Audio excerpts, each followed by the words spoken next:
Hi, my name is Melanie Izard. I'm a senior at Sweet Home High School in Buffalo, New York. I love to read, and my favorite animal is a cow. And when I was in 10th grade, something crazy happened to me. So I loved reading as a kid.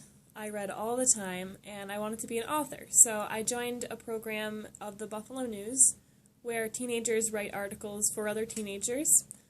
And in my very first article, I decided to write about an event my school does. It's called the Boo Benefit. It's a Halloween event, and all these kids from the elementary schools, they come up and they trick-or-treat at the classrooms, and there's a basket raffle for the parents. And it's a lot of fun for everyone. And each year we send the money that we raise to the Hope for Our Young Foundation in South Sudan, Africa. So I was writing this article, and I was running around like crazy trying to get all the interviews from the volunteers and the interviews from the teachers when the supervisor of the event came up to me and he said, "Melanie, Gabriel Boldang is in the cafeteria." Gabriel Boldang is the founder of Hope for Our Young Foundation, and he was in the cafeteria. So I had to go interview him, and I was crazy nervous. I was wearing my Alice in Wonderland Halloween costume, and I went in there, and I saw him talking to Mr. Aquilino, the supervisor.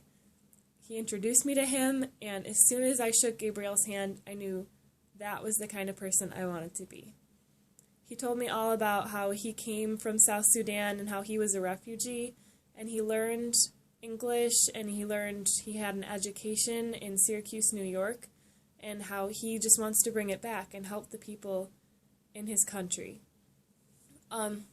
So they built a school with money raised from our events and other events, and in that school he was telling me how the money that we raise now we're going to give to the teachers to help pay for the teachers and use money to build fences to keep the cows out.